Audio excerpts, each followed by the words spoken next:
Hello အားလုံးပဲမင်္ဂလာပါ Sunshine LGBT Audio Web Channel ကနေပြန်လည်ပြီးမှကြိုဆိုလိုက်ပါတယ်ပြပြမိုးနဲ့အပိုင်းဆက်လေးကိုဆက်ပြီးတော့မှရှမ်းဖက်ပြပေးသွားပါမယ်ဆိုတော့ရှမ်းမတင်ဆက်ခင်မှာရှမ်း channel လေး subscribe လုပ်ပေးကြခဲ့ကြဖို့တောင်းဆိုချင်ပါတယ်ဗျ Okay ဒါဆိုရင်တော့အစဉ်တဖြစ်ဖြစ်ဆိုဇာတ်လမ်းလေးကိုစလိုက်ရအောင်နော်အားလုံးပဲတင်းထားတဲ့ပြည်သူများတွေကို audio ပို့လေးနားဆင်နေဖြစ်ပြနိုင်ကြပါစေ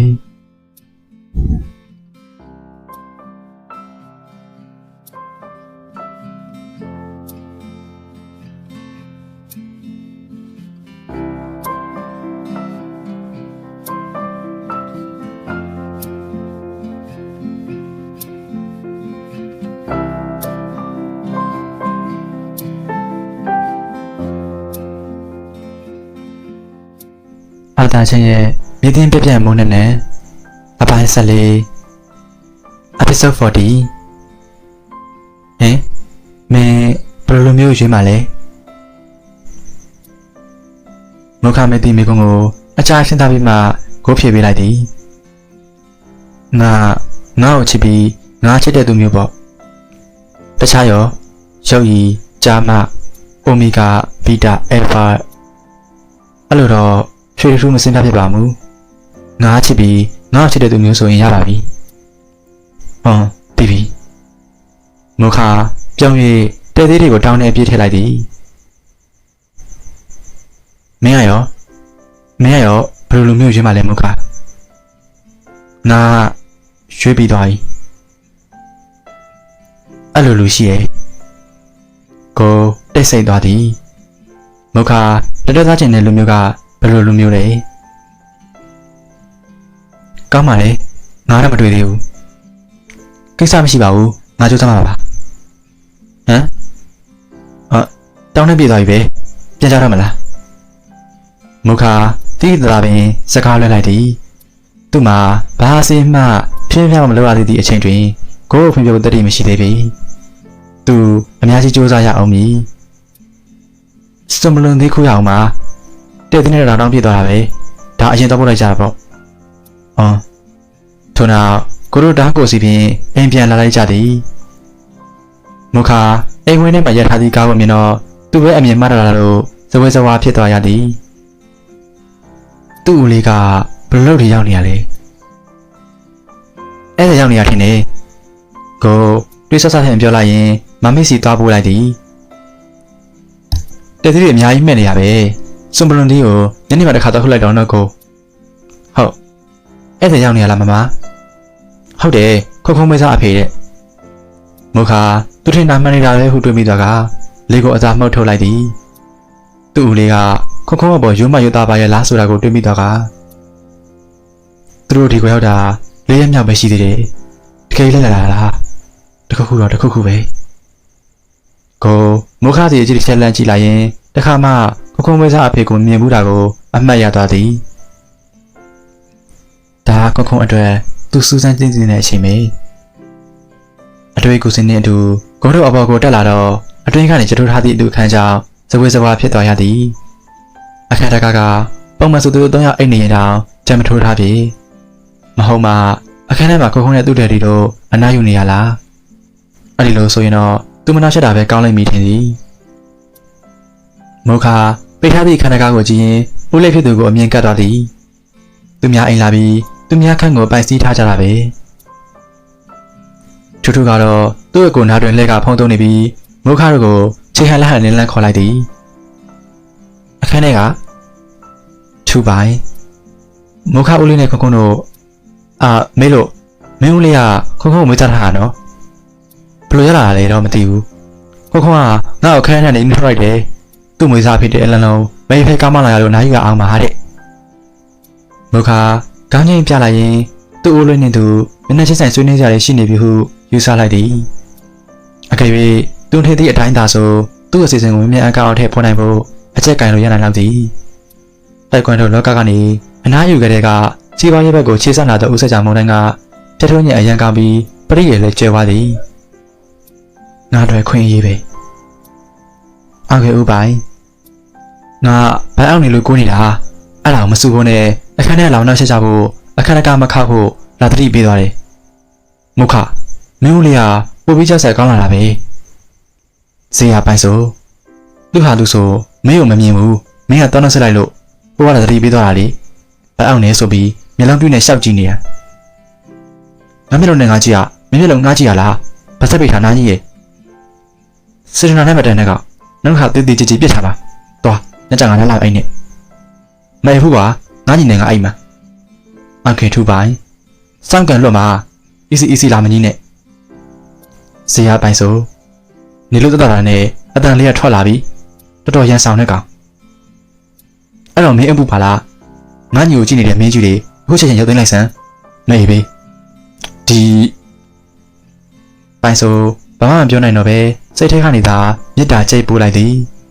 ရန်ထောင်တဲ့အတန်လေးကြည့်လိုက်နေမှသူ့စိတ်တွေပေါ်ပေါသွားသည်ကိုတော့ဝန်မခံခြင်းလဲဝန်ခံရအောင်မီအခေဦးပိုင်နေမကောင်းဖြစ်လျင်မိနစ်တော်သူ့ရဲ့ဖြစ်ကလည်းမွေးရပါအကျင့်လိုမျိုးတွေ့ကဲ့နေသည်သူ့ဒုက္ခကလည်းတကယ်မသေးပြီ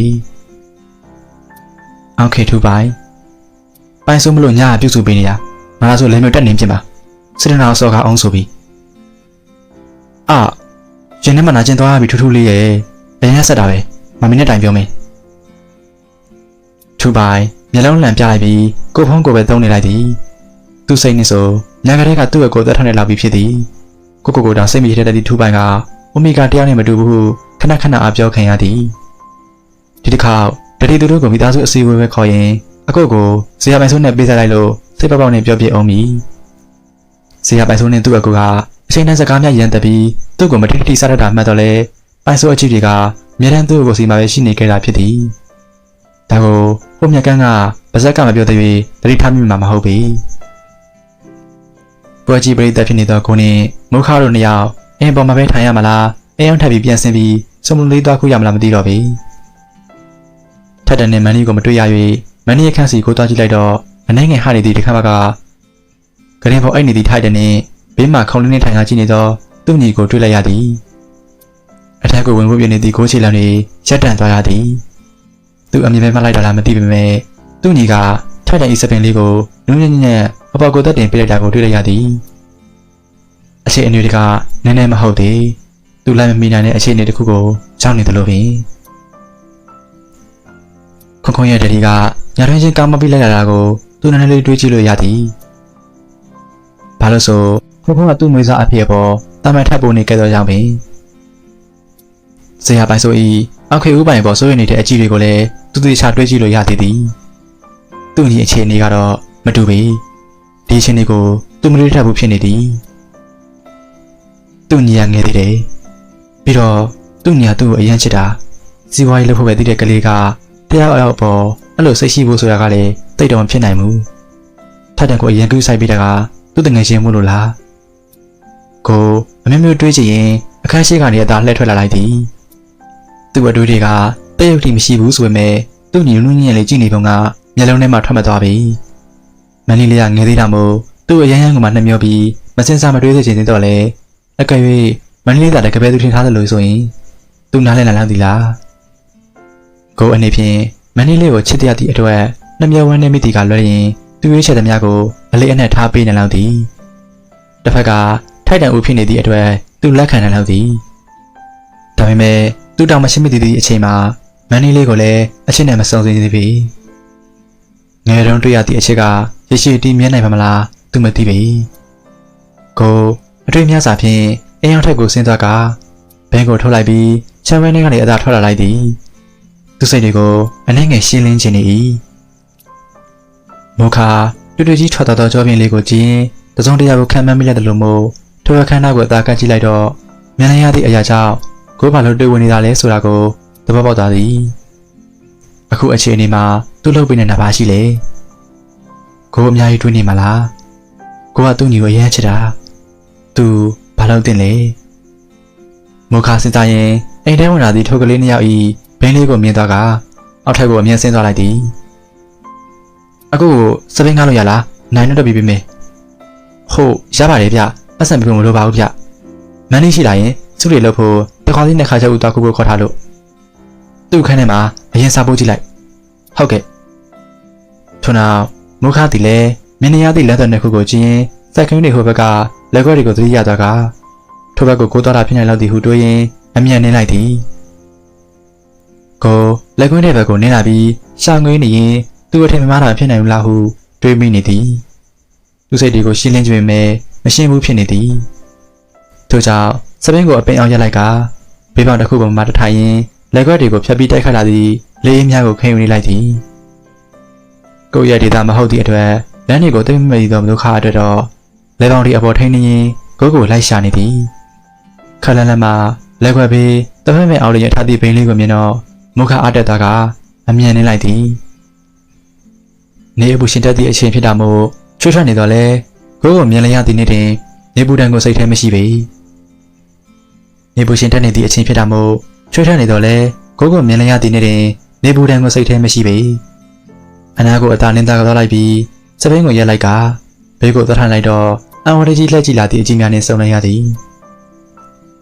မင်းကဘလန်တလို့ကြားလာတာလေကိုတကယ်ကိုအံ့ဩသွားသိရသည်ဒီနေရာကိုမုခဘလို့ရောက်လာတာလေသူထွက်သွားတာကိုမြင်လဲရတာလားမင်းထွက်သွားတာတွေ့ရနဲ့အိမ်မှာနေရတာပြင်လို့လိုက်လာလားအော်မင်းကောက်တွေ့တာပဲခြေသိမ်းပြီးချိန်ဆိုတော့လေကွန်းနေရရှင်းနေတာလူသိမ့်မလားဘူးအဲ့ဒါကြောင့်ထင်တယ်လမ်းမှာလူမတွေ့မိဘူး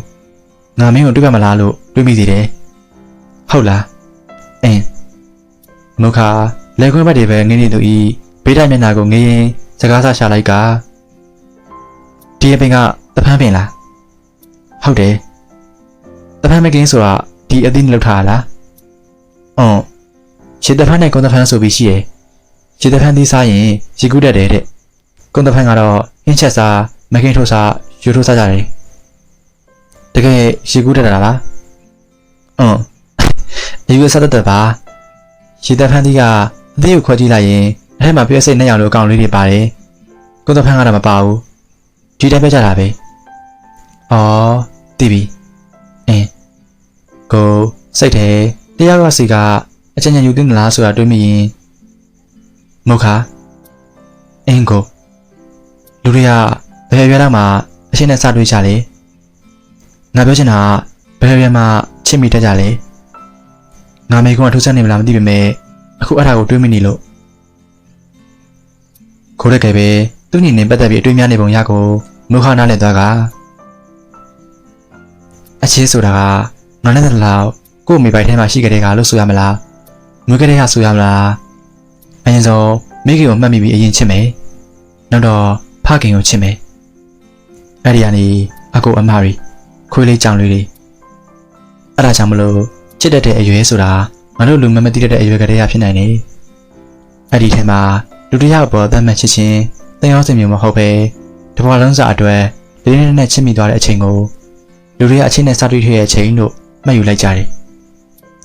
ချစ်တတ်တဲ့အချိန်နဲ့အချစ်ဆိုတာကငါတို့ဖြစ်တည်မှုတွေစဖြစ်လာကြတဲ့ပါလာခဲ့တာလို့ငါတို့ထင်တယ်ကိုနားမလည်တယ်လို့ဖြစ်သွားပေမဲ့မုခပြောသည့်အရာကိုနားလည်လိုက်သည်ငယ်တုန်းရွယ်မှာအကယ်၍ကြုံခဲ့ရင်အဲ့ဒီလိုလေးနေတဲ့အခြေတွေကတည်မြဲမယ်လို့မထင်လားငယ်ရွယ်ပြီးလက်ဆက်တဲ့အချစ်ကကြီးတဲ့အချိန်အများကြီးဝေခက်စဉ်းစားစစ်စစ်ပြီးမှချစ်တဲ့အချစ်တဲ့ဆိုင်ပို့ပြီးတန်ရှင်းပါတယ်တည်မြဲခြင်းမတည်မြဲခြင်းကကာယကရှင်တွေတဲ့ပဲဆိုင်တဲ့အရာမို့လို့ငါတို့တွေထင်မြင်ချက်ပေးလို့မရဘူးငါတို့နိုင်တဲ့အရာကအကယ်၍အဲ့လိုခြေစမနဲ့တွေ့ခဲ့ရင်တန်ဖိုးထားတတ်ဖို့ပဲအကယ်၍မတည်မြဲပဲစိတ်ကစားတယ်ဆိုရင်ရောငယ်ချီဥပုံမြင်လေးတွေတိုင်းက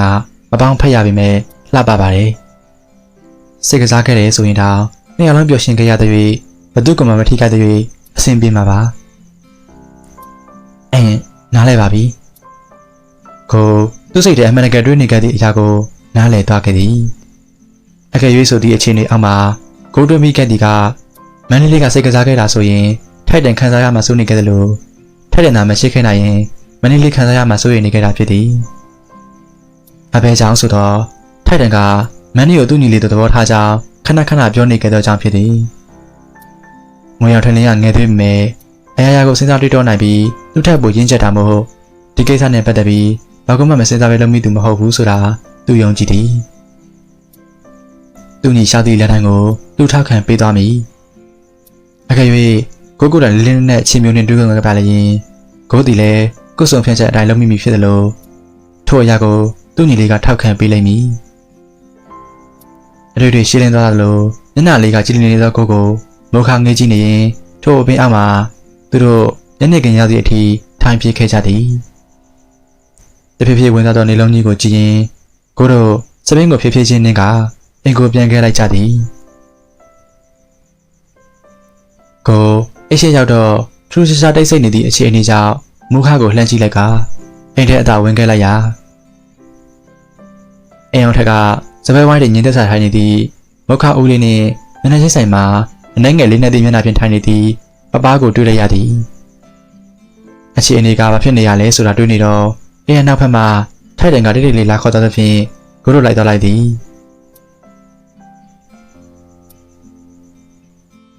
အိမ်နောက်ဖက်တွင်ခုံက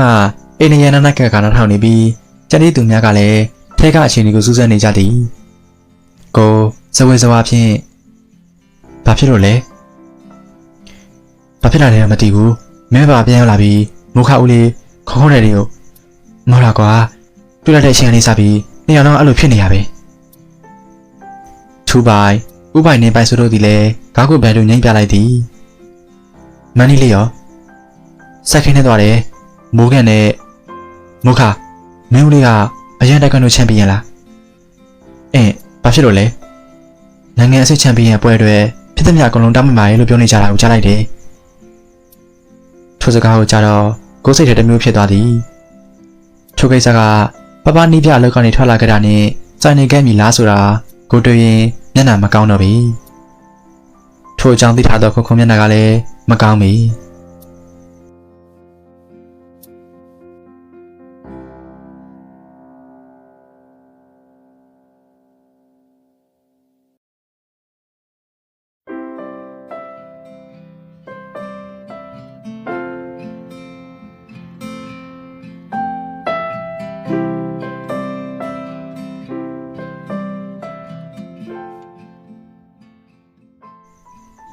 Episode 41အချိန်တောင်ကြာခဲ့ပြီပဲဖြစ်ပြီးတဲ့ကိစ္စတစ်ခုအတွက်မင်းတောင်းမှမလို့အပ်ပါဘူးပြီးခဲ့ပြီလားပါစိတ်ထဲဘာမှမရှိတော့ကြပါပြီဆက်ကြငြိမ်သက်တော်ရသည်ပြီးခဲ့ပြီးသည့်ကိစ္စဆိုပေမဲ့ထိုကိစ္စကြောင့်နီးပြတယောက်အနေနဲ့ဘယ်လောက်ထိနာကျင်ခဲ့ရမလဲဆိုတာကိုသူနားလည်လိုက်သည်သူကိုယ်တိုင်တောင်အဖြစ်ရှိတဲ့ကြောင့်ထိုလောကတွေကပြီးထွက်ခဲ့တာဖြစ်သည်အဲ့ဒီတော့မတောင်းပန်ခဲ့ရတဲ့အတွက်လူချင်းတစ်ခါလောက်တွေ့ပြီးတောင်းပန်ချင်ခဲ့တာပါ။ဦးရောင်ဟာထိထိစိတ်ပဲထိုအချိန်တုန်းကအကြောင်းအရာများကိုတွေးမိသည်။နိုင်ငံအဆင့်အပြိုင်ပွဲနောက်ဆုံးဖိုင်နယ်ပွဲမရောက်ခင်ကာလတွင်အချိန်တွေစူးစမ်းအားထုတ်မှုတွေတွေ့ရင်ဂီယူဒစ်ဆိုင်မျောလင်းချက်များစွာဖြင့်လေ့ကျင့်ပေးခဲ့တော့သူ၏တဝတ္တတစ်ဖက်ခန့်ဟိန်းကသူ၏မျောလင်းချက်များဖြင့်လွှတ်ထောင်ပေးခဲ့သောလက်ရွေးစင်ဖြစ်သည်။နေမနာညမနာလုံနိုင်စွာအကုန်ဆုံးချပြီးမျောလင်းချက်များစွာဖြင့်အောင်မြင်စေခြင်းသည့်စိတ်နှင့်ကိုသားတယောက်လို training တိကျလုပ်ပေးခဲ့သောသူတစ်ပတ်ကသူလက်မခံနိုင်သည့်ကိစ္စကိုလုပ်ခဲ့လိမ့်မည်ဆိုတာသူပထင်ထားခဲ့ပြီအများကြီးဖြည့်ထုံးစေခြင်းသည့်စိတ်ကသူ့ကိုရိုက်ချိုးသွားမလားမပြောတတ်ပေမဲ့ရိုးနိုင်စွာခံစားခဲ့ရသည်အရာအလုံးပုံပြီးလေ့ကျင့်ပေးခဲ့တဲ့သူတစ်ပတ်ကဖိုင်နယ်ပွဲစဉ်မှာလုပ်ပွဲကိုသူမသိအောင်လက်ခံခဲ့သည်ငွေလိုကျွန်တော်လုံးမိတာပါဆရာအောင်မတောင်းမရဲတာပါမို့ကျွန်တော်တို့လူမျိုးကိုတသက်လုံးခွင့်မလွတ်ပါနဲ့ဟုယတိဘက်ပြောခဲ့သည်သူတစ်ပတ်တယောက်ယခုချိန်မှာအဆင်ပြေနေပါရဲ့လားနေပြအနေနဲ့အဲ့ဒီတုန်းကကိစ္စကိုတခြားသိရလားမပြောတတ်ပေမဲ့ကျွန်တော်ကိုယ်တိုင်တောင်ပွဲပြီးမှသိခဲ့ရတာပါကျွန်တော်သိခါတရားအတွက်ဒီတောက်ပတ်မှုနဲ့ရှင်းပြမှုကိုလက်ခံပြီးမျှော်လင့်ပါတယ်ဆက်ကြပြောလိုက်ပြီးနောက်စိတ်ကိုလျှော့လိုက်ကထုတ်ပြန်ခွင့်တုန်းကအခြေအနေကိုပြန်တွေးမိသွားသည်အဲ့ဒီနေ့တုန်းကသူရမ်းစိတ်လှုပ်ရှားနေခဲ့တာဖြစ်သည်တစ်ဖက်မှာပြန်ဘက်ကကိုထက်မသားတာတောင်မညံ့သည့်အပြင်အရန်တော်သည့်နီးပြတစ်ယောက်နဲ့ဒီလောကထဲကိုဆက်ရောက်လာသည့်အချိန်ကလေးကတခြားလုံး train ခဲ့သူဖြစ်တာကြောင့်သူ့အတွက်တော့တန်မာလုံးသိပြန်ပဲတစ်ယောက်ဖြစ်သည်ထို့ကြောင့်တစ်ဖက်အလိုရောက်မှာသူ့၏လေ့ကျင့်မှုကိုနှစ်ဆတိုးကပြုလုပ်ခဲ့သည်မန်နေဂျာကဒီဘက်ကိုအရန်မျှော်လင့်ထားပြီးဆက်ကြကိုဘယ်လိုပဲဖြစ်ဖြစ်နိုင်ငံချန်ပီယံတစ်ယောက်ဖြစ်လာအောင်လုပ်မည်ဟုပြောခဲ့တဲ့များကိုထိုအချိန်တုန်းကတာမန်မဲတွေးမိကသူတေချာသဘောမပေါက်ခဲ့ပြီမန်နေဂျာက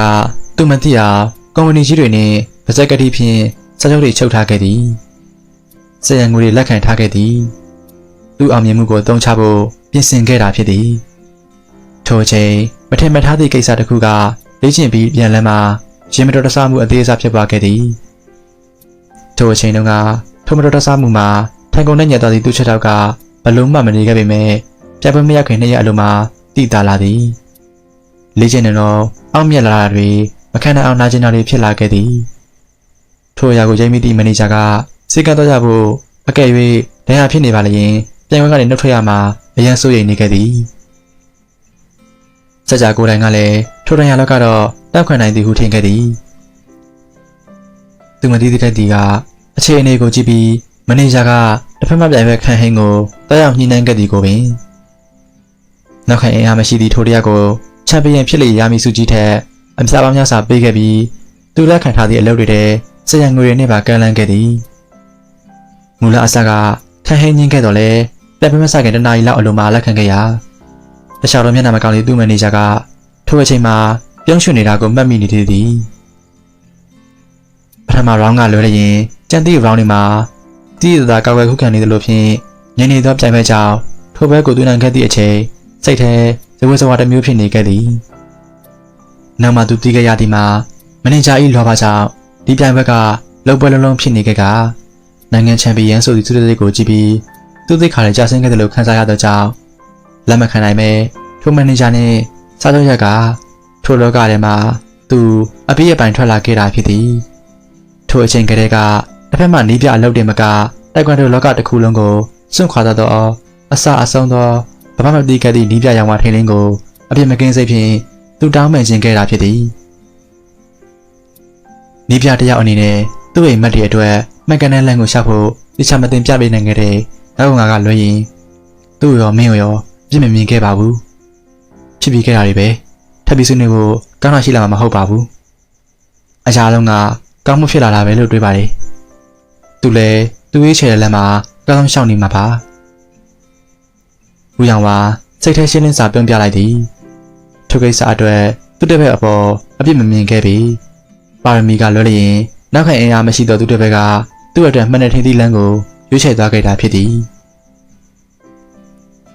ခုံကိုသေချာကြည့်ဆိုင်မွေးစားပေးခဲ့လို့ကျေးဇူးတင်ပါတယ်အရင်တော့တဲ့ကလေးမင်းသေချာထိုးစိတ်ပေးသလောက်မြင်းမြုံပြတ်သက်နိုင်မယ့်ကလေးပါစကြပြုံးပြီးကောင်းချင်းလိုက်ကစိတ်ချပါခုံကကျွန်တော်အတွက်ဘာနဲ့မှမလဲနိုင်နဲ့ကျွန်တော်မိသားစုဝင်ပါသူ့အိမ်မက်တိုင်းကိုသေချာပံ့ပိုးပေးသွားမှာပါအိမ်နောက်ဖက်တွင်ခြားနားထောင်နေသည့်အဖွဲမှလည်းထိုအခါမှဖြစ်ချမ်းကုန်စင်ဇက်ရည်လဲသွားကတပ်ပြင်းကိုတီချလိုက်မိသည်ခုံအဲ့ဒီတော့ကမင်းပါအရန်ခံစားခဲ့ရမှာပဲနော်ကိုငါမမွေးခင်တော့ငါဆိုတော့အမှန်တိုင်းပြောရရင်ငါတော့အခုမှသိတာထိုက်တန်ခုမှသိရတဲ့ငါတို့တော့စိတ်ထဲခံနေသလိုခံစားရတယ်ဥစ္စာမှာဘာပြစ်မှမရှိပါဘူးပပလေးပဲအထောက်နာခြင်းခဲ့ရမှာအဲ့ဒီတယောက်အခုချိန်ဆိုအောင်မြင်နေပြီလားသိချင်နေခုံဒါလဲသူ့အဖြစ်လို့တော့မတတ်မှတ်ပါနဲ့သူလည်းသူ့အချင်းနဲ့သူရှိမှာပေါ့ပပပြောတတ်တယ်လို့ပါပဲမုခငိမ့်နေရင်သူ့မွေးတုန်းကအိုးလေးဖြစ်သူတခြားနိုင်ငံတွေခဲ့တာကိုဒရီတို့ပြပြဘူးတာကိုအမှတ်ရသွားသည်ပြည်ပမှာစေကူသားမှုခေုံနေတာမို့သူ9နှစ်သားအရွယ်မှာဦးလေးဖြစ်သူကိုပထမဆုံးမြင်တွေ့ခဲ့ဘူးချင်းပင်ထိုကိစ္စတွေအကြောင်းကိုတော့ဒရီကတခါမှမပြောပြခဲ့ဘူးပဲအရင်တုန်းကတိုက်ကွမ်ဒိုချန်ပီယံတယောက်ဆိုသည့်အကြောင်းကိုပဲပြောပြခဲ့ဘူးတာဖြစ်သည်ထို့နောက်မန်နီတို့ပြန်ရောက်လာကတခါစီကိုခုန်ခါပြီးဆွတ်လို့ဖို့ပြင်ဆင်ကြတော့သည်ကိုတငယ်ချင်းတွေကလည်းတက်ကြွပင်တခါစီနဲ့ခါချက်ဦးဆွတ်လို့ဖို့ဝိုင်းကူပေးကြသည်ညနေဆောင်တော့ရေးခန္ဓာလေးစုခဲလေးတွေကိုကိုပိုင်20အိတ်လေးတွေတန်းမှာထည့်လိုက်ပြီးဒီဘက်စာအော်ဒါပြီးစီးသွားသည်မိုးရန်မန်နီညနေကျငါတို့လာလေ့ကျင့်မှာနော်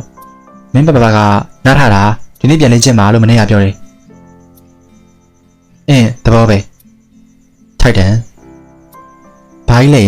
ဘာလေ့ကျင့်ကြမှာလဲမန်နီလေးမိုးရန်တိုက်ကွမ်တို့လေအင်တာဘက်ကမြင်းနီကွန်းနေထားရဲ့ကွက်လက်ကြီးကိုသိရမလားအဲ့မှာလေ့ကျင့်တာပြောလို့သာပြောတာဒီကောင်နဲ့အကိုကိုတို့ကိုဒီညမှာရှင်းပြီးရံဖြစ်ရတဲ့ကောင်မရှိဘူးတိုက်ကွမ်တို့ဝင်ပြန်လို့သာစုတွေမရှိတာ ချန်ပီယံအဆင့်နေပြချန်ပီယံနေမန်နေနဲ့ကိုစီတို့တကယ်လားဆိုတဲ့မိကုန်းများဖြင့်အကောင်လုံးကဝမ်းကြီးလာတဲ့ဖြင့်ကိုရံမိသွားသည်ခွန်အဲ့ဒါတော့အမှန်ပဲကျောင်းလုံးကငါ့ကိုလာဆိုင်ခေါ်တဲ့ကောင်လေးဆိုကိုလက်စာမိသွားကြတာကြီးပဲမိုးရနေငွေတို့အခုလည်းဘာထူးလဲမန်နီအဖိုးလည်းမပြောနဲ့သွားညနေကျရင်နောက်ကြမနေနဲ့မမဟင်းယူသွားအောင်နဲ့ငွေတွေယူသွားလိုက်အောင်ဒီနေ့စက်သားဟင်းချက်တယ်โอเคဥပိုင်ကိုမင်းကမလိုက်တာငါတို့ရောညနေကျလေ့ကျင့်လို့ရလားဇေယျပိုင်ဆိုလေ့ကျင့်လေးမရှိရင်ချက်သွားလေးနားလေးလိမ့်မယ်မင်းခံနိုင်လို့လားငါယောက်ျားပြီးတော့အဲဖာမင်းမစိတ်ပိတ်တတ်ရင်ငါကိုပိတ်ပြီးလို့ရတယ်โอเคထူပိုင်မင်းတို့ရံဖိဖို့ပဲချောင်းမနေနဲ့ဘာသာရှင်းပူပြီးဆွတ်ပလိုက်မယ်ဘာမှတ်ကိုငါတို့ရောလေ့ကျင့်လို့ရလားရတာပေါ့ထိုက်တယ်အဲ့ဒါကြောင့်ဟိုကောင်လူနဲ့တွေ့တော့ကကိုမထိခိုက်တာကိုငါခုအပြည့်အဝယုံသွားပြီဟေးကိုအမြဲစိတ်ပူနေကြတော့မုခါစိတ်ထဲပေါ်ပေါ်လို့ခံစားရသည်ထို့အတိုင်းဆိုပါကရသမင်းမော်တို့အဖွင့်နေစုံလင်တောင်ကိုအသားလေးအနံ့ယူနိုင်လိမ့်မည်ကိုမင်းငါ့ကိုတင်ပေးမလားချန်ပီယံလေးအဲ့ဒါကငါမတင်တော့ညနေကျပပလောက်တဲ့လက်လုပ်ကြည့်ရင်ရောအဆင်ပြေမင်းဦးလေးကိုသင်ခိုင်းတာပို့အဆင်ပြေလောက်မယ်ထင်တယ်ခွန်တတိယအလုပ်ရှိရဲ့မအားလာဘူးထိုက်တယ်ဟင်အားလို့ဖြူလိုက်လာမဟုတ်ဘူးလားခွန်ဘလိုက်မသိသည့်ထိုက်တယ်ကိုစိတ်လေးစွာကြည့်လိုက်သည်ဒီကောင်ကတော်တော်အလိုက်ကန်ဆုံးမသိတဲ့အကောင်ပင်မျက်လုံးပြူလျက်စိတ်လေးစွာကြည့်နေတော့ကိုကြည့်လိုက်ပြီးမန်နီသူ့တုံနေတာကိုပခုံးကိုဖတ်လိုက်ကတုံနေတာကျွန်တော်လိုက်ဖို့ကူရောမဟုတ်ရင်ညနေမီပဲနေလိမ့်မယ်သွားမယ်လေတောက်ဖို့ကြမယ်ပခုံးဖတ်ထားသည်လက်ကိုစောင်းကြည့်ရင်ထိုက်တန်ပြုံးလိုက်ကမန်နီခေါ်လာလိုက်သွားတော့သည်ညနေဆောင်တော့ပပအရှိကနေလေ့ကျင့်ရာကိုတို့တစ်ဖွဲ့လောဥဆက်ကြပါအနောက်ကနေလိုက်လေ့ကျင့်ခဲ့ကြသည်ရောက်ခြေကန်ချက်လက်တွေခြေထောက်တွေလှုပ်နေရတာတောင်ဗစက်ကအော်နန်နေတော့ထိုက်တဲ့နေဥပိုင်ကိုကြည့်ပြီးကိုတို့ရံမိတာတည်လိုက်အခါခါခွန်ကတော့အပေါ်အန်းကြီးချွတ်ထားတော့ဒက်ဒီကိုခုံငရင်ပြုံကြီးလိုက်လုံနေလိုက်သည်ထိုအချိန်လေးအောက်မှာတိုက်ကွယ်တို့တွေမကပဲခရာတီဘောက်စင်ကအစာတိချတဲ့ဘူးတော်မူခါသည်လေကိုခုံငရင်ကိုလို့သည့်အတိုင်းလိုက်လုံရင်မျက်နှာချောထက်တွင်အပြုံလေးတစ်ပွင့်ရှိနေခဲ့သည်နောက်ထပ်၄ရက်ခန့်အဖေမြို့မှာသူတို့နေခဲ့ကြပြီးနောက်ကိုမျိုးကိုပြန်ခဲ့ကြသည်မပြန်ခင်ကိုမမကထည့်ပေးလိုက်တော့တူဘူးများဟင်းဘူးများနဲ့အတူတခြားဒီတော့ထက်စားစရာအကုန်လုံးနဲ့အတူကားထဲပြည့်နေခဲ့သည်အပြန်လန်းတွင်ကိုမုခါထိုက်တန်နဲ့ထူပိုင်တို့က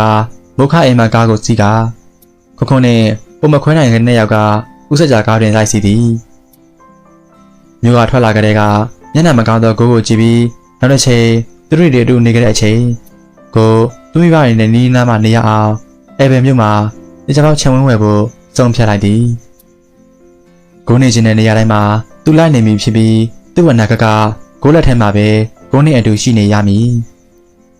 အနာကမေးရဘူးလို့အကျိုးစားပဲဘယ်သူပြောနိုင်လဲသူ့မှာဒီကြောင်စူးစမ်းရမည်အနာဂတ်ရှိသည်ကိုနီတူညနာမကောင်းတဲ့သူကထိုက်တန်ဦးပင်မန်နီလေးကပြန်ပြီးနေမနဲ့ခတဲ့ကသူ့ဝနာကိုမလာတော့ကားထောက်ခါနေရလာတာတောင်သူ့ကိုယ်ပဲဖက်ပြီးဂရုစိုက်ဖို့သေချာမှနေခဲ့သည်ထိုက်တန်ဝမ်းနဲ့သလိုခံစားရသည်မန်နီကဘာလို့သူ့ကိုလက်မလုံးဆွတ်တာလဲနောက်ထပ်တွေ့ရဖို့ကဘယ်ချိန်ရောက်မှလည်းမသိတာကိုဒီကနေနိုင်တဲ့ကောင်လေးချစ်ဖို့နည်းနည်းလေးမှမကောင်းဘူးထိုက်တန်တယောက်တည်းကြေကွဲနေတော့ဖုန်းထဲမက်ဆေ့ဝင်လာတဲ့ဖြင့်ကြည့်လိုက်သည်အဆဆအရာရာဂရုစိုက်ရှိစားထားဖို့ခွင့်မပြုဘူးကျွန်တော်ရောက်လာမှာကိုစောင့်နေ3နှစ်သား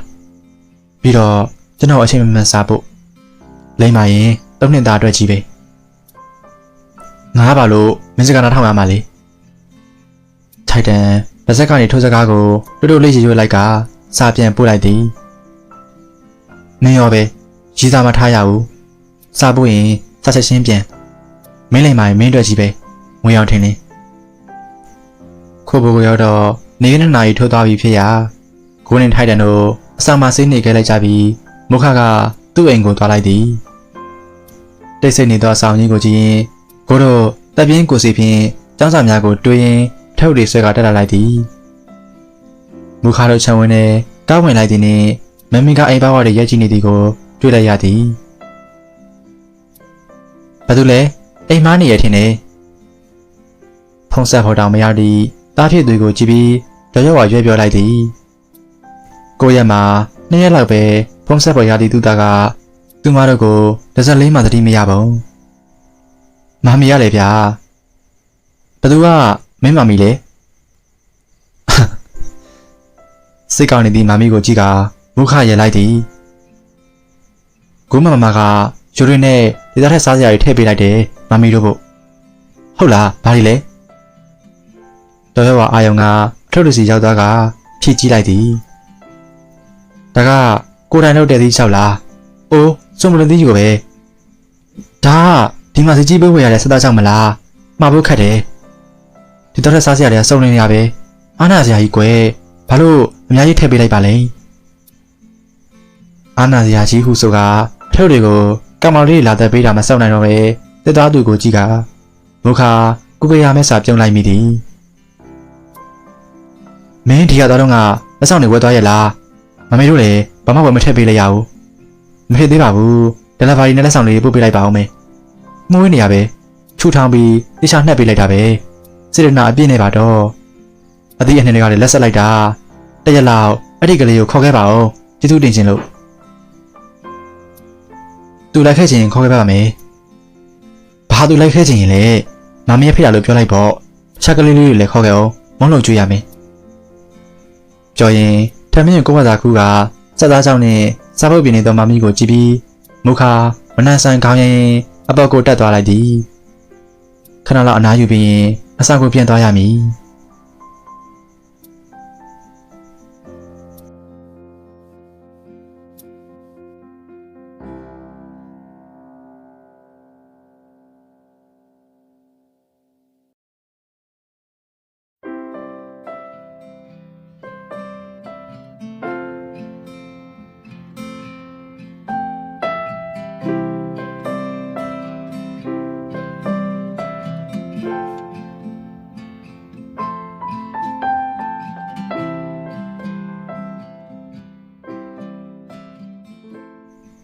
Episode 42ကြာမြင့်100မိနစ်တွင်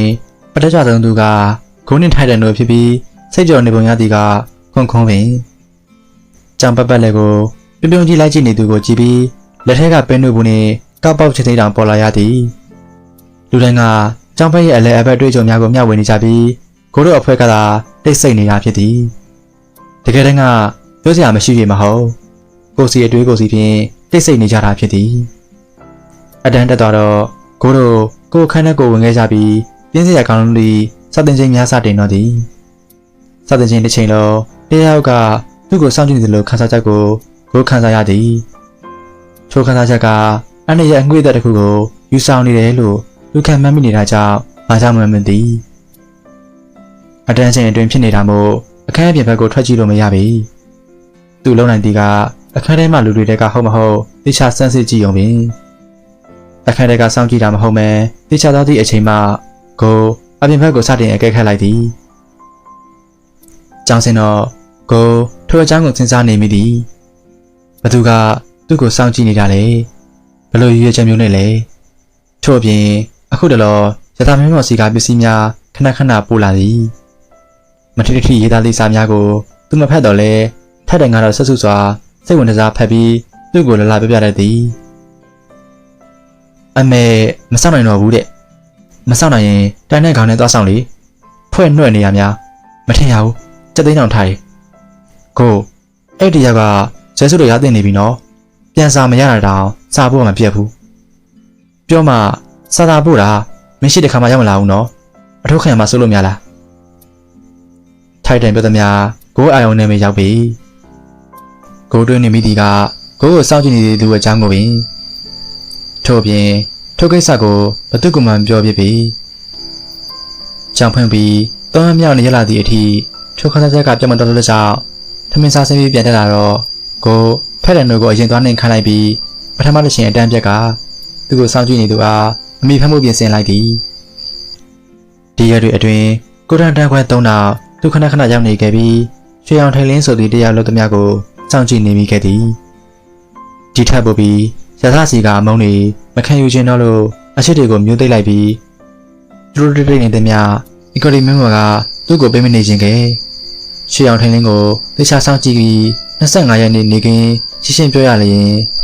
ဒီနေ့နေကင်းတွင်ကျောင်းနောက်ဘက်မှလူပြသည့်လမ်းထဲကိုကျောင်းအောင်ခေါ်လာဖို့သူ့ကိုစီစဉ်ခိုင်းခဲ့သည်သူပြောတဲ့အတိုင်းမလုပ်ပါကတက်လူခန်းစားချက်တဲ့အကုန်လုံးကိုကျောင်းမေးပေါက်တင်တာမကရသစီကိုပါပြတ်ပြတ်မှဖြစ်ပြီးထို့သောစိတ်တွေစဖြစ်ခဲ့တဲ့အချိန်ကနေအစားရသဘောကျူးလွန်မိခဲ့သည့်အကြောင်းကိုပါအလုံးသိအောင်ဖွင့်ချပြမိဟုဆိုသည်တက်လူအနေဖြင့်ထိုကိစ္စကိုရသသိသွားပါကသူ့ကိုအယံမပြီးချက်ချင်းတက်ပြတ်လောက်မိဟုထင်သည်ရသမင်းမကိုသူ့ချစ်နေကြတာသိသွားခဲ့ရင်အများဆုံးမှသူ့အနာကထွက်ခွာရပြီးတစ်တလုံးပေါ်မလာရုံဖြစ်ပြီးထိုကိစ္စကိုသိသွားခဲ့ပါကသူတို့ထားခဲ့သလိုသေချာဖောင်းဖြစ်လိမ့်မည်ရသမင်းမကဘလောက်အတ္တကြီးပြီးသူ့အတွက်ပဲကြီးကြီးအီကိုလီမင်းမော်လောက်တော့မဆိုပေအီကိုလီမင်းမော်ကအစိတ်ပြင်းပြီးမူလကောင်နှင်းတူသည်နေတိုင်းအတန်းလည်းပြီးလာဆောင်ရှိနေမိသည့်သူကိုအတန်းပိုင်ကခေါ်တည်းပြီးတော့လဲတက်လူမသိသလိုနေလိုက်သည်ယခုအချိန်တွေကသူ့အတန်းပညာထက်သူ့ဘဝအတွက်အရေးကြီးနေသည့်အချိန်ဖြစ်သည်ဒီကိစ္စမှာအီကိုလီမင်းမော်ကိုအဲ့ဒီလိုလူမမသိခဲ့သည့်ကိုပဲတက်လူအပြစ်တင်လိုက်သည်အပြုံးလှလှလေးနဲ့စိတ်ချနော်အီကိုလီဘယ်သူမှမပြောပါဘူးနော်ကိုသိသွားရင်အရင်အရင်စိတ်တူသွားပြီးအကိုတက်လူကိုတစ်ခုခုလုံးမိမှာဆိုလို့တခြားဖုံးပေးထားပါမယ်ဟူ၍ပြောခဲ့သည်ကလေးမလေးကသူ့ဘာနဲ့ချက်နဲ့အချက်ကင်ကယခုလိုကိစ္စမျိုးလောက်ခိုင်းမိဟုတက်လူမထင်ထားခဲ့ပြီသူအရင်ယုံကြည်မိသွားခဲ့သည်အီကိုလီပြောပြီးသားပါအဲ့ဒီနေ့အဲ့ဒီအချိန်အဲ့ဒီနေရာရောက်အောင်လှုပ်ပေးရုံပဲပြီးရင်ကိုတက်လူနဲ့မဆိုင်တော့ဘူးမဟုတ်ရင်တော့အီကိုလီဘာလို့မလဲမသိဘူးကိုအကုန်ပြောမိပြီးလိုင်းမော်ကိုလည်းတင်မိလောက်မယ်ထင်တယ်အဲ့လိုဆိုရင်အရင်ထိခိုက်မှာနော်တခြားစဉ်းစားဖို့အီကိုလီတော့မပေးပါဘူးဘာဖြစ်လို့ရှင်းအောင်ထင်းလေးကိုအဲ့လောက်ထိမောင်းနေရလဲဟုတ်နေအီကိုလီတဲ့ကိုတက်လူကပုံမောင်းနေမှာမဟုတ်ဘူးလားအီကိုလီကကိုလန်းလာရှုပ်ရှင်နေတဲ့ညတစ်ခုကိုဖဲလိုက်ရုံနဲ့သူ့စိတ်နဲ့သူ့နေရာကိုသိရမှာပေါ့မတမယာဘသူ့အပိုင်ကိုမှန်းချင်နေရတာလေ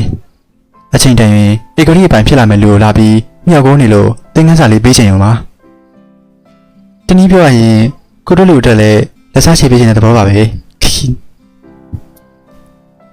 တက်လူအတွက်ရွေးချယ်စရာလမ်းရောစဉ်းစားစရာလမ်းရောမရှိပေအချိန်တွေကိုနောက်ပြန်ဆုပ်လို့ရရင်တောင်တက်လူကရစာမင်းပေါ်အပေါ်ထို့သူကျူးလွန်ပြီးအောင်မိထင်သည်ထို့ကြောင့်တက်လူသူခိုင်းတဲ့မြတ်လက်ဝဲငါရှိတော့သည်ထို့အပြင်ဒီနေ့ဘလို့ရအောင်ခေါ်လိုက်ရမလဲဆိုတာသူစဉ်းစားရင်အပင်အကွယ်ကနေတန်ခွဲသုံးရှိရသူချောင်းကြည့်နေမိသည်အတမ်းမတက်သေးပြီလားမသိပေမဲ့ထို့တရားကိုတက်လူမမြင်ရသေးပေကိုအခန်းဝိပပတ်လည်နေရာတွေကိုလိုက်စူးစမ်းနေရင်သူထိုင်သည့်မျက်စောင်းတို့ကပင်အောက်ရောက်ပုံပြီးသူတို့အခန်းပဲကြည့်နေသည့်လူတရားကိုတွေ့လိုက်ရသည်နောက်ကျောပုံစံကိုကြည့်ပြီးဘာလို့လဲဆိုတာသူမခံမနိုင်ထို့ကြောင့်အနားကိုသွားပြီးပခုံးကိုပို့လိုက်တော့ထိတ်တလန့်ဖြင့်လှည့်ကြည့်လာသည့်အကြည့်များနှင့်စုံလိုက်ရသည်ရှားသမီးမော်ရဲ့နောက်လိုက်သူ့ပြဿနာနှစ်ခါတောင်ရှာသွားရင်လူမလားတလူထိတ်ခနဲ့လန့်သွားရတော့လေအမိုးရာကိုထင်းလိုက်ကဒီအချိန်တွေကိုခွင့်ရတစ်ခုလိုသဘောထားလိုက်ပြီးရွှေအောင်ထင်းလင်းငါမင်းနဲ့တိတန်ပြောစကားရှိတယ်ငါ့ကိုစောင့်ကြည့်နေရမင်းလားအင်းဟုတ်တယ်ဘာအတွက်လဲမင်းနဲ့တိတန်ပြောစရာရှိလို့ဘာကိစ္စလဲတခြားနေရာလိုက်ခဲ့ပြီဘာဖြစ်လို့မင်းနဲ့လိုက်ဖို့လိုတာလဲမင်းနောက်နောက်ထပ်မှဖြစ်မဲ့စကားမလို့ကိုအနိုင်ငယ်တွေးဆဆဖြစ်သွားသည်ထိုလိုကြီးရွယ်ချက်အစစ်အမှန်ဆိုတာဘာလဲသူမသိပေမဲ့သူ့ကိုထိကောင်မလွတ်နိုင်ဘူးဆိုတာသိကြတာမို့ဘာပြောချင်တာလဲဆိုတာနားဟောင်းပြီးမှထပ်ပြီးဘလို့အရာမျိုးကိုထပ်မပူဖို့ဒါရမင်းမော်စီအမှန်စကားပါလိုက်မိဟုတွေ့လိုက်သည်ကောင်းပြီလေဘယ်နေရာလဲနောက်လိုက်ခဲ့ကိုကောင်းငိမ့်ပြလိုက်ရင်အတန်းဘက်တစ်ချက်ရှိလိုက်က လိုက်သွားလိုက်သည်တလန်လုံးတိတ်ဆိတ်နေခဲ့သည့်ထိုတယောက်ကကျောင်းနောက်ဖက်အနားကိုရောက်တော့လှည့်ကြည့်လာကတကယ်တော့မင်းကငါမုန်းနေကြတာမုန်းတာထက်မနာလို့ဖြစ်တယ်လို့ဆိုရမလားငါအသေးလဲလို့ရှင်တဲ့သူစီကအချစ်တွေကိုမင်းကကြာကြီးတစ်ချက်လေးနဲ့ရသွားလို့မင်းကိုမြင်တိုင်းငါလက်မခံနိုင်ဖြစ်နေကြတာမုန်းတီးနေကြတာကိုဘာမှမပြောဘဲဒီတစ်စိတ်နားထောင်နေလိုက်သည်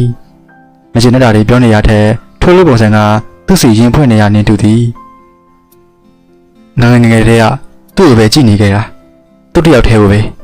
နှစ်တည်းကြာရတဲ့အထိငါသူ့နာလိုက်ခဲ့တာသူ့လိုချင်တဲ့ကိစ္စတွေကိုလုပ်ပေးခဲ့တာသူ့လိုချင်တဲ့ကိစ္စတွေဆိုရင်သူမပြောရပဲလိုက်တည်ကျူးလွန်ခဲ့တာနည်းနည်းတော့များတခြားသူတွေထက်ပူရနိုင်မလားသူ့အာယုံနဲ့ငါ့ကိုဂရုစိုက်မိရဲ့လားဆိုတဲ့မျှော်လင့်ချက်တွေနဲ့ငါသူ့အနာဝတ်တွားနေခဲ့တာမင်းထင်ထားမှာမဟုတ်ပေမဲ့ငါသူ့ပေါ်ထားတဲ့ခံစားချက်တွေကငါ့ဘောထက်ပိုပြီးတာလွန်နေခဲ့တယ်တခါမှချက်တဲ့ပုံစဉ်းစားခဲ့လို့ဖြစ်လိမ့်မယ်ဘလို့ရက်တရမှန်းတာမသိတော့ဘူးသူ့အတွက်ကတော့ငါဒီတိုင်းသူ့လက်ဘိန်းနာအမှုံမွားလေးလို့သူ့မဆိုင်ခင်လွင့်ပြသွားတဲ့အခိုးငွေလေးတသားပဲဒါတွေမင်းကဘာလို့ပြနေလဲဆိုရင်ဘသူ့မှပြောပြခဲ့ရလို့ဖြစ်နိုင်တယ်လို့ငါလုံးမဲ့အပြစ်အတွက်ငါပိတ်နေရောရှိလို့တတ်မှတ်လို့ရပါတယ်ဒီကိစ္စတွေပြီးသွားရင်ငါဒီချောင်းကရောသူ့နေဘေးကနေရောအပိဓာန်ပြက်ကွယ်သွားရမယ်လူတစ်ယောက်ပါကိုအခြေအနေကိုရိပ်မိလာသည်ထို့ပြင်ကျောင်းနောက်ဖက်ဘက်ကနေထွက်လာသည့်အချိန်လူပြက်နေသည့်လက်ချက်တစ်ခုကသူ့ကိုစီးကြိုနေသည်တလူစိတ်ကိုထင်ရင်ဖြည်းဖြည်းချင်းလမ်းကြားအစွန်ထိလျှောက်သွားလိုက်ပြီးနှစ်ယောက်ထဲကြားရုံလေးတန်းဖြင့်အခုငါလုပ်တဲ့ကိစ္စအတွက်မင်းကခွင့်မလွတ်ဖန်ပဲလက်စားချေချင်းငါအိမ်ကိုမင်းလာခဲ့ပါပြန်မသွားပဲငါမင်းကိုစောင့်နေမယ်သူတို့တွေမလည်းတွေပါနိုင်လို့မင်းတတိထားပါထို့အချိန်တွင်ပဲနိုင်ရန်ထက်မှကိုလုံးကိုပေါ်အနှဲငယ်ထားသည့်လူသုံးယောက်ဆင်းလာသည်ကိုတွေ့လိုက်ရသည်လက်ထဲတွင်လည်းဒုက္ကိုစီဖြင့်သူ့စီကိုအထင်မြင်သစ္စာကြည့်လာသည်ကိုတွေ့လိုက်ရသည်ပြီးတော့အိတ်ကိုမင်းမောသူ့ကိုမင်းအထုတတိထားပါမင်းမခါမတိုင်းနီးကပ်နေတဲ့၍သူမင်းဒုက္ခပေးဖို့နေမျိုးစုံနေရစင်းနေလောက်တယ်ငါသွားတော့မယ်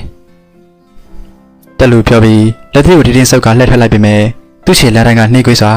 ခဲဆွဲထားသလိုလေးလံနေခဲ့သည်ဒီကောင်လေးကတော့တို့ကြီးမင်းတောက်ထနေရလောက်တယ်တော်တော်မို့တောင်လုံးမထင်ဘူးသိကြတာပေါ့ကွာပြထားတဲ့တောင်ဒီလိုသူများကြီးစားကိုကြောက်တော့နှိုက်ရှင်တဲ့ကောင်ကိုဆုံးမပေးရမည်ကိုမထင်မဲ့မြင်ကြီးကပြုံးလိုက်ပြီးဒီကကိုတို့ဘာပြောချင်တာလဲမသိဘူးလူကိုမရိုက်ခင်ရရမဲ့အကြောင်းအရင်လေးပြောတဲ့နေလို့မထင်ဘူးလားမကြခင်ရိုးရီကြိုးတော့မှာဆိုတော့စီရနနဲ့အကြံတစ်ခုပေးလိုက်မယ်သူများကောင်လေးတို့သူများအပိုင်တို့ဆိုစီးထားရတယ်သူများအပိုင်ကမှချက်တဲ့ရင်တော့နေရာတစ်ခုသွားဖို့ကြံပေးလိုက်မယ်ညီလေးသိရမလားအဲ့လိုအပြက်တွေရှိရနေရဘာပြောချင်တာလဲဆိုတာနားမလည်ဘူးဗျကြည့်ရတာအကိုတို့ကအဲ့နေရာကိုသွားဖို့တဲ့ပုံပဲနော်ဘယ်လိုရှိလဲဆိုတာသိချသိနေတော့လေစိတ်မရှိပါနဲ့ဒီကကိုတို့ကလည်းအဲ့လိုလူတွေလားစကားမဆက်ကျွန်တော်ရိုက်ဖို့အဲ့ဖာတော့တောင်ခေါ်ထားရပါလားဘာမင်းကြားရကွာဟဲ့အောင်အသက်မတင်ရပြီရှိသမျှရိုးကုန်းချုပ်ပြီးတခုတောက်ဘောအောင်ရိုက်ပြစ်ဟဲ့ဘွက်ကမ်းပါကိုအပြုံးလေးတစ်ခုနဲ့အတူအသင်ဆောင်နေလိုက်သည်သူ့လိုငငယ်ကလေးကတိုက်ကွက်တွေကိုလေးချင်းကတဲ့သူ့အတွက်ထိုတရအကွက်တွေကသိပ်ပူလေးချင်းကအစီအစဉ်တောင်မရလိုက်ဖဲမှောက်သွားသည်ဒါပဲလားသူ့မပူလိုက်ဘူးဗျကျေးစားတွေဆိုတော့အရင်ခက်ခဲလောက်မထင်ထားလားစိတ်မကောင်းစရာပဲကိုရတော်တွေကိုဆက်လိုက်တော့နှစ်ယောက်လုံးဒုက္ခစီဖြင့်ပြေးဝင်လာသည်တို့ပါတဲ့လူနှစ်ယောက်ကိုရှာရတာကသူ့ရဲ့နည်းနည်းတော့အလုံးရှုပ်လေသည်ကန်ချက်ထိုးချက်တွေနဲ့အတူရက်ချက်တွေပါရှောင်ရင်းတိုက်ခတ်ရတော့မလွယ်ကူတော့ထို့ပြင်တစ်ဖက်ကအဲဖာလေးဖြစ်သည့်အတွက်ဒေါသအလျောက်ဖယ်ရမုန်းတွေကိုထုတ်လို့လာတဲ့ဖြင့်သူအားပြတ်တယ်လို့ခံစားရသည်တလူလမ်းကြားအစုံမရခင်ဝိုင်းကန်ချောင်းနေတာကိုခုခံတိုက်ခတ်နေသောထုတ်ကလေးရှိရစီနောက်လည်းကြည့်လိုက်ရင်သူကိုယ်တိုင်တောင်ခံစားမိလိုက်သည့်အထိပြင်းထန်သောမြောင်းပုံနဲ့အလိုဖယ်ရမုန်းအနှံ့များကြောင့်ခြေလမ်းတွေရက်တန့်သွားရသည်ဟာအိုမီဂါအဲ့ရဘောလောရင်သုံးဆမြတဲ့အိုမီဂါငါတို့ခုခံနိုင်မလို့တကယ်ထင်နေရလားဒါတောင်ဖယ်ရမုန်းကောင်သူ့စကားပဲမစုံလိုက်ကိုထိုပါဇက်စီလက်တိတစ်ချက်ပြစ်သွင်းလိုက်သည်ဟိကာလာပြီးဟာမကြသေး၍အနိုင်ငယ်မတိမငြိမ်နေသည့်အချိန်မို့ဘ ဖယ်ရမုန်းနဲ့တိုက်ခိုက်ခံလိုက်ရတော့သူအားပြော့သွားရသည်လက်နှစ်ဖက်လုံးကိုကြံသေးတဲ့ကဆွဲချုပ်လာတာမို့ဂိုးလှုပ်မရပဲပိတ်မိနေသည်ထိုအချိန်သူပြစ်ထုတ်လိုက်သည့်သူကတုံးနဲ့လှော်ရိုက်လိုက်ရာခေါင်းကငုံပြီးကလိုက်သည့်အစုံဖြောင်းကနေမိတန်နှင့်အတူကြောက်ရမလာတော့ရိုက်တန်ကြောင်းကိုမောကြည့်လိုက်တော့သူ့ကိုကာကွယ်ပေးထားသည့်ထိုတယောက်ကိုတွေ့လိုက်ရသည်ရွှေအောင်ထင်းနဲ့မင်းကအိုမီကာလားဘာလို့ဆက်ဆောက်မပြောတာလဲကိုတယောက်ထက်တစ်ထပ်ကြီးပြောလာတော့တက်လူကိုကြည့်ပြီးထိုးလူကောင်ကနေစီးကြလာသည့်သူများကိုမြင်တော့ကအိုမီဂါဖြစ်ကြောင်းလူတိုင်းမပြောဖို့လိုလို့လားဘာလို့ဝန်ခံလိုက်တာလဲမဆိုင်လို့နေလိုက်ဒီလိုလို့ခမရအောင်ငါကနားလက်ပြမှာမဟုတ်ဘူးတက်လူခေါင်းကိုတစ်ချက်စမ်းကြည့်လိုက်ကမလိုပါဘူးဒါမှမမြတ်တာလို့ငါဝင်ပါလာပဲတောက်စကားများမနေကြနဲ့ဟဲ့အောင်လေးနှစ်ယောက်လုံးကိုသိအောင်ချက်ပြစ်တောက်ကပြက်ထွေးအစောပိုင်းကသူရလောက်လို့မှောက်နေသည့်ကောင်ကပါထလာကတော်လုံးတို့များဖြင့်သူတို့နှစ်ယောက်ကိုဝိုင်းလာသည်နောက်ဆုံးရွေးချယ်စရာမရှိတော့ပဲကိုတို့နှစ်ယောက်ပါတိုက်ခိုက်မိအလုံး